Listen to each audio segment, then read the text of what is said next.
Good evening and welcome to another episode of Late Night with Lenette. I'm Lenette Peterson, your host. Our governor is at it once again. Imagine that. She is proving once again her political gain is more important than New Hampshire citizens. Our illustrious governor opposes a bill that would repeal the train wreck known as the Obamacare provisions. This includes the medical device tax, Cadillac tax, and the individual and employer mandates. There is finally, down in Washington, enough support to repeal some of the most damaging provisions to the Unaffordable Care Act. And our governor is putting her political gains ahead of New Hampshire families. Who has suffered the most from the consequences of this train wreck? Small businesses are being crushed. Working families are struggling. Our governor would rather sit with the disgraceful Harry Reid collecting campaign funding instead of helping New Hampshire families. That's despicable, Governor. Shame on you. Vote no to Mackie Hassan. We don't need that kind of support down in Washington. Hillary, she's back on the show. You know, she's done several fairly dumb things in her day. But I must admit, this latest one that I found is shocking. Most shocking, and it gives the strangest twist to her campaign. Her new logo, which I've heard they've already pulled from the campaign, but it's worth talking about. This new logo sparked national outrage. And it doesn't take a rocket scientist to figure out why.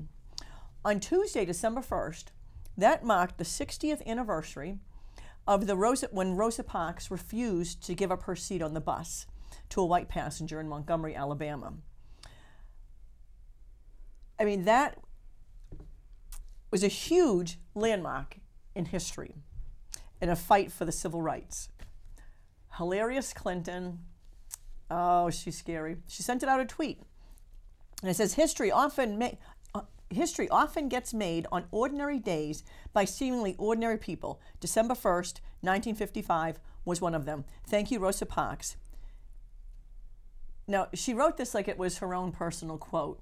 Mind you, you can see that written almost every year since then. But that was a quote from Hillary. Now, it gets worse. Hillary's campaign changed that big H that they use for her yard signs and all her political posts and things like that. They changed it to include an image of Rosa Parks sitting on her H. The logo, like I said, depicts a black woman sitting down with her hair in a bun and a purse on her lap, suggesting that the deceased Parks is, or would have been, a Hillary Clinton supporter? An assumption no one has the right to make. And the consensus is almost unanimous, as thousands took to Twitter to express their disdain for Hillary's new marketing ploy. I mean, really? To put the image of Rosa Parks on your sign as if she supports you? The woman is scary.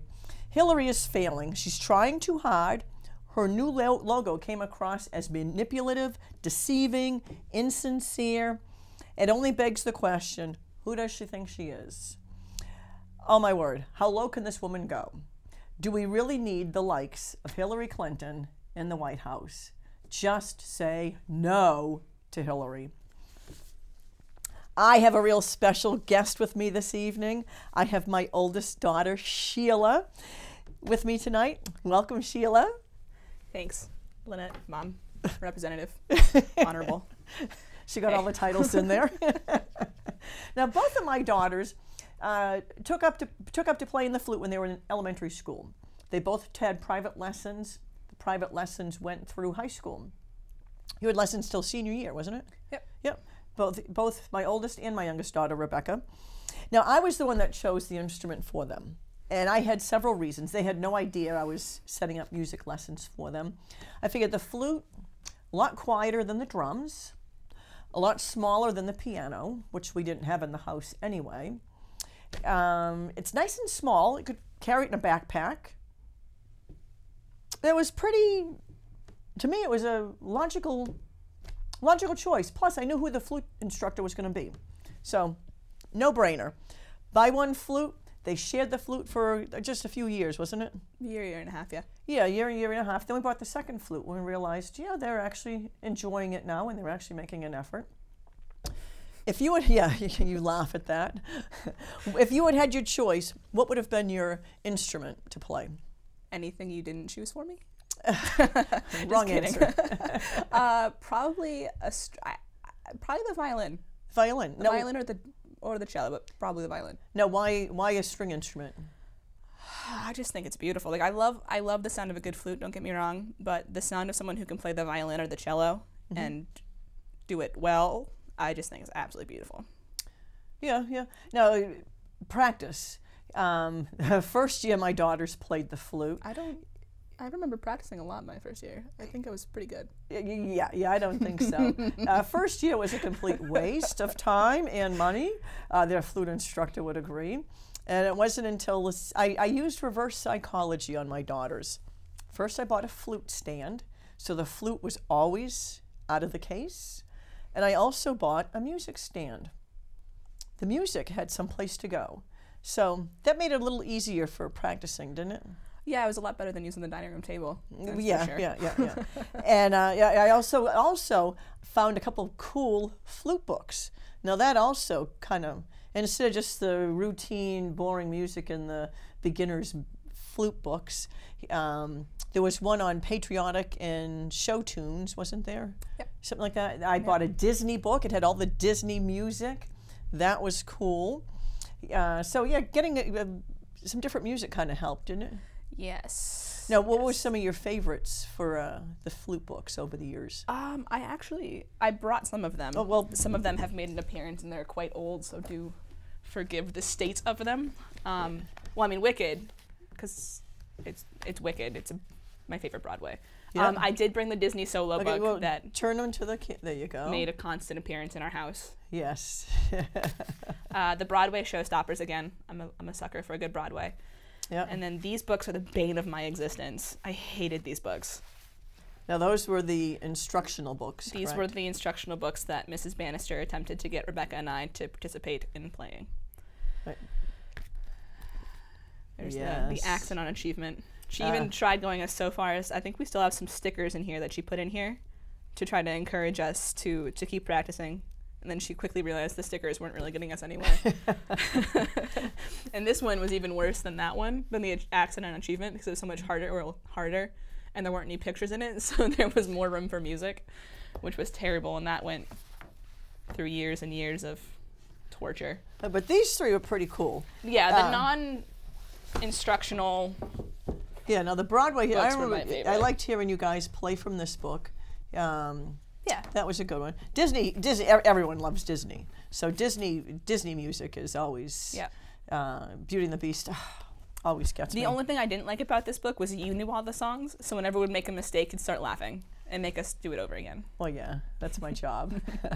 Now, you also didn't you guys borrow a book from somebody on, you had the music to... Phantom of the Opera. Yes. Yeah, we borrowed that from the Webbers. Right, yeah. And we'd play that. Very good. Yep. Now, what was the worst part of playing the flute? You choosing it? I got deep. All these poison darts. I don't think there were some hard parts to learning how to play the flute, like learning to breathe correctly. Put your flute up here. Oh, okay. Learning to breathe correctly when you're playing an instrument, learning the positions of your mouth when you're playing the flute, having to sit with proper posture when you're playing and standing when you're playing and all that jazz. But I'd probably say the practice sucked. Excuse my daughter's language. It does pay off in the end. Oh, am I not allowed to use that? I'm on TV. I can't use bad words. Yeah, practice was painful, especially in the beginning. Now, at the end, it wasn't bad. Like once I kind of knew what I was doing, and I figured out that I actually don't. I'm not bad. I almost just naughty word again. That I'm not bad at playing the flute, and once I practice, I end up learning things, and it pays off. Yeah, to parents, beginning flute, any kind of music lesson is painful.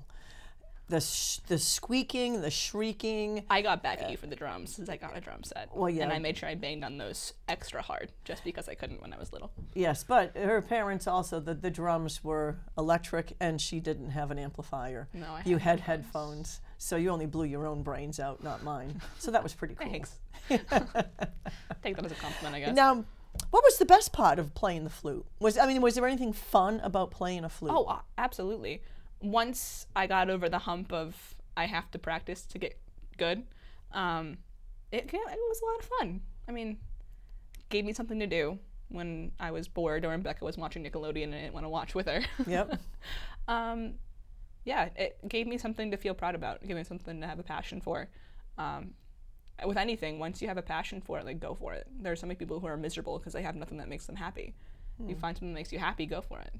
Now, when we used to visit your great-grandmother at the nursing home, at first I used to order you girls to bring your flutes to play for Nana and then play for all the other residents. We then just accepted our fates and brought it anyway, because the one time we didn't, you were like, oh my word, you were miserable the entire time, and you let everyone know it. But did you not enjoy playing the flute for all the residents there? It was fun. Yeah, it was nice. It gave them something to look forward to sometimes. Right. Well, I don't know if they would look forward to it, but the joy on their faces. Enjoy while we were there. Yeah, causing a ruckus. Yeah, you could see the joy on their faces. Yeah. Yeah. Absolutely. Especially the Christmas concerts you guys used to do. Between the Christmas concerts that we would do and the patriotic music, though with the patriotic music they'd sing along and they weren't necessarily on beat, so it would really throw you off. But they were cute. They tried. Yeah, that really enjoyed it. I remember the one lady that couldn't even talk, but you could see she was going to the beat of the music. That was pretty special. Yeah. Now, no, someone's phone's not on vibrate. Jeez, I even put mine on silent for you and yours is going off. It's just a text. Oh, nothing to worry about. Just a text. You're so weird. Now, reading music is a huge part of playing an instrument, correct? Sorry, I was distracted by your jacket. What? Well, what about my jacket? I think I figured out a new Christmas present for you. I'm going to get you one of those industrial-sized flashlights. I'm going to bring you to the beach at night, which is the only time you should go to the beach. And you can guide ships to shore. Just shine it on your jacket. And You're evil. You are evil. I kind of like my jacket. Anyhow. How much did you pay for it? $3, Goodwill store. $8 too much. Yeah, you're so wrong. So wrong. This is so wrong. Don't insult my jacket. Okay, so back to reading music. That's an integral part of learning an instrument, correct? Unless you're a prodigy, yes, you need to learn how to read music. Now, how hard is it to read music? It's not hard. No. I mean, you obviously have to work at it. It's like anything. Right. You have to practice, and repetition is the key to learning. So the more you do it, the easier it is. But it's not. Now, is there any benefits to learning how to read music? Oh, absolutely. It uses a different part of your brain. Studies have shown, I actually did a report on this in school once, studies have shown that it actually makes your brain work harder in certain parts of your area. It also helps with creativity, because once you start playing an instrument and really kind of delving into the fun aspects of music, a lot of the world is kind of unlocked to you. So it helps with creativity, it helps with confidence, helps with language-based skills as well. Kids who study music and who play instruments are shown to have a higher vocabulary than kids who don't. Very good. So it's fun, but at the same time it's very beneficial because you're using different parts of your brain and it's forcing you to think in different ways that you might not necessarily think. It was very, very beneficial for me. I enjoyed my little private concerts when I made you and your sister practice in the house. You exploited us. Yes, you're right. Yes, I did. I did exploit you. We were exploited. That's what a good mother always does when her child plays an instrument. I'll write that down. Yes. Now, what other places did you enjoy playing? I mean, the nursing home, it took a while for you guys to get used to playing there, but you enjoyed that. I don't think I ever really... I mean, you know me compared to Becca. Becca could play anywhere and be completely fine, whereas I didn't necessarily enjoy playing where other people or even you could hear me. Yeah, this is true. So, I mean, still my favorite place to play is the living room, where maybe the neighbors can hear when the windows are open. But I still just like kind of playing at home. Don't really like being the center of attention when I play. Yeah. Now, what about... you and Becca were always in competitions, not against each other. That was but no, was that part of my life? Yeah, the school, my daughters went to a private Christian school, and they competed in a fine arts competition from 7th grade to 12th grade. Yep. Junior high was 7th through 9th grade, and then the high school was 10 through 12. I got to say, junior high, the judging was very biased. Yeah, if you didn't go to certain schools, you didn't place. High school was a lot more fair, except for the 1 year where Mrs. Bannister was my judge. But Mrs. Bannister was her flute instructor. That's a different story that we won't tell. I'll just claim that it was my great flute playing that got me that second place and not my flute teacher. No, I think your flute playing was phenomenal. It was your nerves that held you back. Now, both my daughters play the flute beautifully. When they would go into a competition or a recital, one child would go up on the stage knowing she was going to nail her piece and play fantastic. And that wasn't the me. other child went up on the stage hoping she was going to nail her piece. No, it was more of hoping the fire alarms would go off and the building would be evacuated and I wouldn't have to play anymore. Now, they both knew their pieces. I mean, memorized the music. They played so beautifully. They both did. One lacked confidence. And confidence, will you agree, is a huge part of playing an instrument successfully? Yes. Yeah. Yes. Now, there was only 1 year that you two actually competed against each other. Yeah. Yeah, you were a senior and Becca was a sophomore. Yes, she was. Gosh darn it. Yes, she was. Unfortunately, confidence beat age. No, it wasn't even confidence. It was she was a little dingleberry and played my piece and had the advantage and won. Well, she played your old piece. Yeah, but see, she still had the advantage because she knew the piece because we would play each other's pieces. So she had 3 years of practice versus my 6 months of practice on that song. And then Mrs. Bannister, little conniving Mrs. Bannister, was like, "Oh, your sister played this, but here's how we do it better." So Becca and Mrs. Bannister were both more prepared than I was. But she knew what she was doing. Well, this they is true. both knew what they were doing. This is true. But I'm going to chalk it up to also confidence. Yes. Do you agree, though, that confidence, if you're going to play an instrument in public, is huge? Yes. It's not as huge as you're making it out to be, but yeah, it's a contributing factor. A big contributing factor. Excuse me. You asked me here. Tell your mother to shut up on the air. But no, you could tell when the two of you were going up. You walked the stairs to the stair up the stairs to the stage. The Mine confidence was more of a quick little shuffle. Yeah. The confidence. If I get up there real fast and don't trip, I can get down really fast and not trip too. Now, with music, well, actually, why don't we have you play a bit? What do you a scale or? Yeah, well, do a couple scales first of all. I have to see if I remember them. I haven't played this on a scale in forever.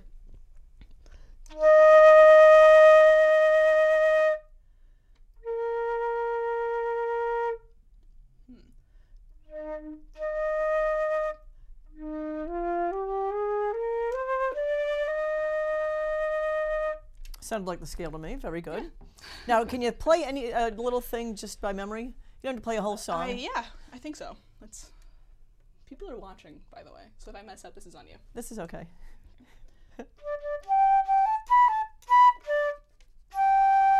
Yep, that's it. I haven't played that song in a while. Okay, play a piece of anything.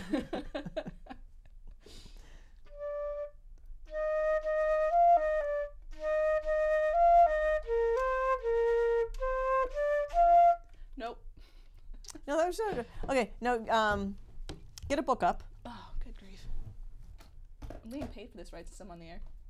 What's that? I'm getting paid for this, right? Since I'm on the air. Volunteer. I don't think that was on the sheet that I signed. Your salary wasn't on there either. So. Whatever. Okay. Play just a bit of a song. Pick one out. Right. Now, can any songbook be played with any instrument? Yes and no. It depends on the instrument. Like, could you use this flute book to play a piano? You wouldn't. The difference between some instruments, like the violin and the flute and the piano, with the piano, you can play up to 10 instruments. The violin, you can play, I believe, up to 2. With the flute, you can only play 1. So if I took this flute book to sit on the piano, you would only get the melody. You wouldn't get the melody and the harmony that you get with the piano. Okay. Because as you notice with the flute, there's one hole and my fingers, and my fingers can't play 2 notes at once. Okay, so now a piano book. Can a piano book be used for other instruments? Absolutely. I didn't bring any with me, but we have a piano book at home that Becca and I play out of. Okay. Yep. You just have to pick out the melody. Okay, so what song are you going to play for us? I haven't decided yet. I'm still looking. I was talking to you. And Can't do 2 things at once? clearly. I actually got lost on the way here, by the way, and I live in New Hampshire, in Merrimack. You were so directionally challenged. Well, I thought, you know how you're driving down the road and I passed King Cone? Yeah. And for some reason, I was thinking that King Cone was past I was looking for the library, and I was like, oh, shoot, I missed the library. So I spun around real quick in the Big Kahuna's parking lot, and I was driving, and I was like, I'm an idiot. Okay, I'm find going your back song. to the mall. Let's not talk about how directionally challenged you are. Yeah, so there's that.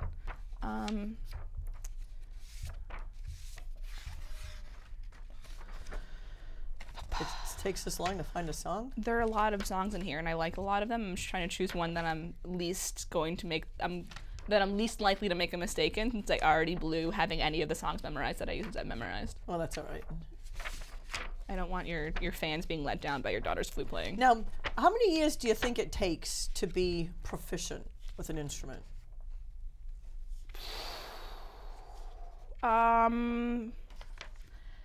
Depends on the person. I mean, obviously, it could have taken Becca Becca and I, sorry, not just Becca, Becca and I a lot less time to be more proficient had we taken the time to practice the first 2 we played. If you're dedicated, I would say probably, I don't know, 2-3 years. There's a lot of basics and technique to learn that you have to master before you can be proficient. But the more work you put into it, the sooner you'll be more proficient. Right. Yeah, first year was a complete washout. First year is really when a lot of people decide whether they want to continue or not. It's that first year that's kind of the clincher. Yeah, I think had you not bought us the flute stand and the music stand, I don't think Becca and I would be playing the flute anymore. We probably would not be playing any instruments unless you're Becca and can just sit at a piano and start playing Liberace like she does. But yeah, I don't think you would have either. That first year is painful, but if you stick with it, after that it wasn't as hard. It got easier as the years went on. There were challenging parts to any instrument, like especially with the flute, when you learn how to put the high notes. I mean, that even gave me a headache sometimes. But okay, find a song. This page flipping's giving me a headache. Welcome to my life with you every day. I'm not gonna play the whole song. I'll just play the first couple of So what are bars. we playing? I Dreamed a Dream by Les Miserables. Oh, okay.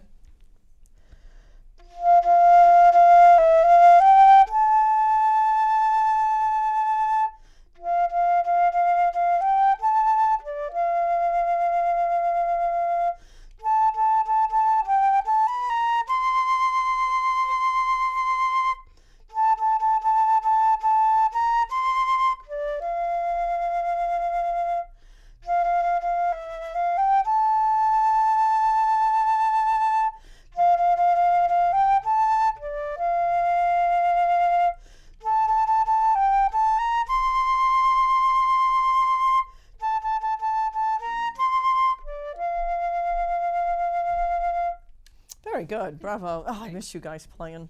We'll have to do that. What night are you guys off this week? We'll need to have a little mini concert. I suddenly work all night this week. No. My schedule is booked, sorry. No, your concerts are always very exciting. I would have both girls playing duets, or they'd play, each would take turns playing songs. She also fails to mention that she didn't give us a choice to say no. Well, yeah, mom rules. Now, I have to say that you guys have played at 2 funerals. Yeah.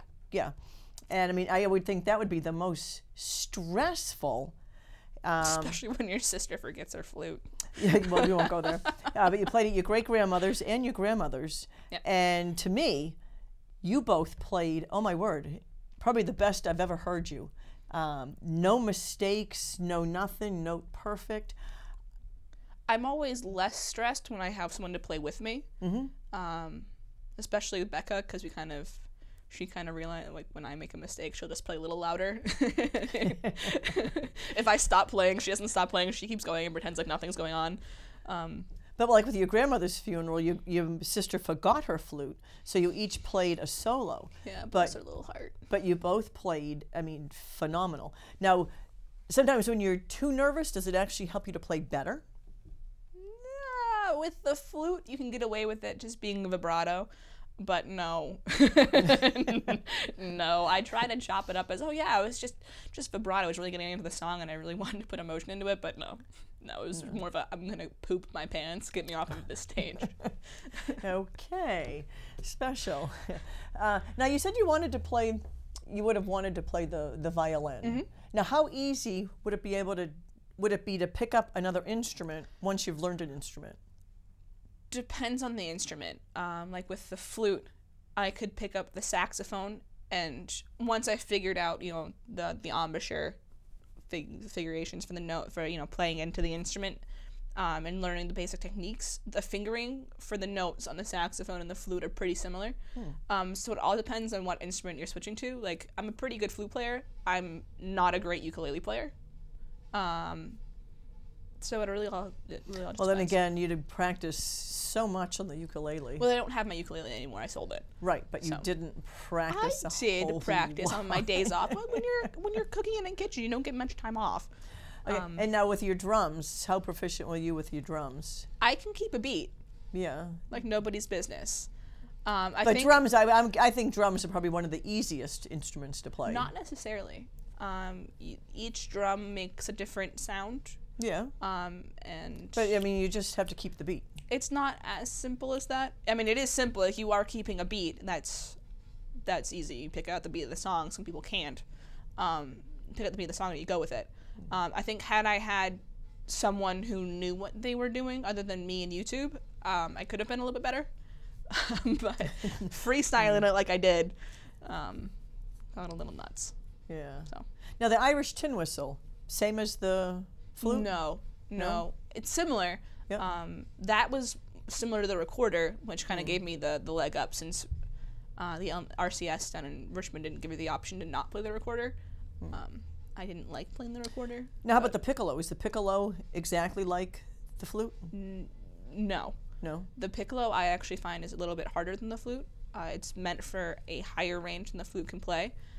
It takes a little bit more air control to not just splatter everybody's hearing aids.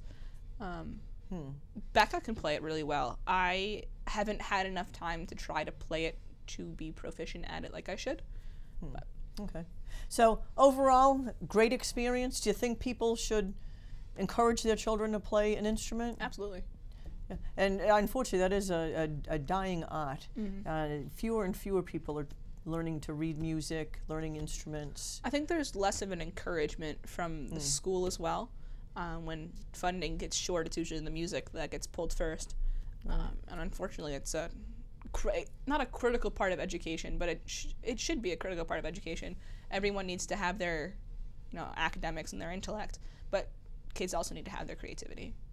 Too many kids are losing their creativity due to video games and homework and just video games get into a lot of things. Okay, well, we are at the end of my show. See how easy that was? It was pretty easy. Wasn't it? Yeah. We'll have to have it on again. No. Anyhow, I thank you so much for tuning in to another episode of Late Night with Lenette, especially with my daughter Sheila on the show. I thank you. Good night and God bless.